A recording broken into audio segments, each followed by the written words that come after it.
Bonjour à tous. Aujourd'hui, je me lance sur un beau projet. Je vais nous parler des transmissions CVT, les transmissions à double embrayage, les transmissions automatiques, les transmissions manuelles, puis probablement aussi de la nouvelle transmission d'Honda qui lance là, trois clutches. On commence avec les transmissions à variation continue, les CVT. Ils sont efficaces, mais ils sont mieux adaptés aux petits moteurs à faible couple. Il y a aussi les transmissions à double embrayage qui semblent parfaites pour des véhicules de vitesse et de performance, mais pas vraiment pour des balades tranquilles où la douceur et le raffinement est prioritaire. Après ça, on a les transmissions automatiques avec un nombre élevé de rapports qui semble être la solution, offrant une bonne économie de carburant tout en étant également bien adapté aux moteurs à couple élevé de plus grande cylindrée. C'est pour ça qu'on en retrouve plus dans les camions. Et enfin, il y a les transmissions manuelles, l'image, nous permettent d'économiser de l'argent sur le prix total du véhicule, finalement. Bon, parlons de fiabilité maintenant.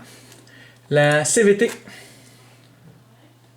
et la transmission double clutch et la triple clutch aussi qui s'en vient, on oublie ça. C'est pas une bonne idée, ok? Les nouvelles avec le launch gear de Toyota, ça avait l'air pas pire parce que c'est le décollage qui est dur sur les CVT. Mais les dual clutch, ça, c'est un paquet de troubles.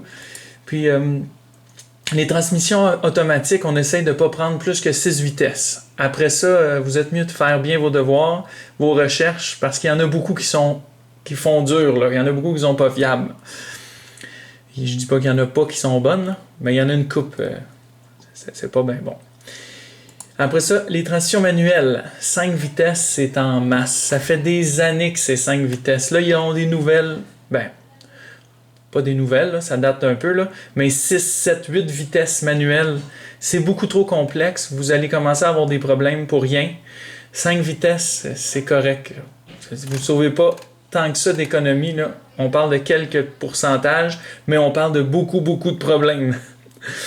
Bon. Puis dans les bonnes compagnies de transition manuelle, ben, on retrouve Borg-Warner, j'espère que je le dis bien, Borg-Warner, Tremec et Aisin, entre autres.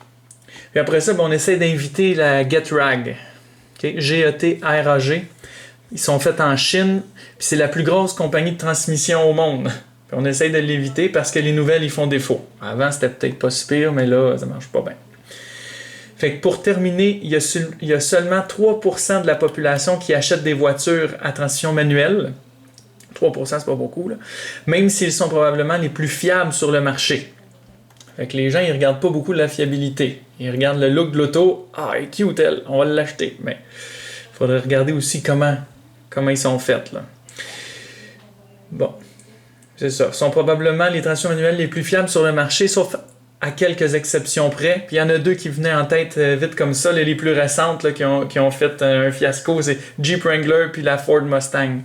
Les nouveaux, là, c'était pas bien beau à voir.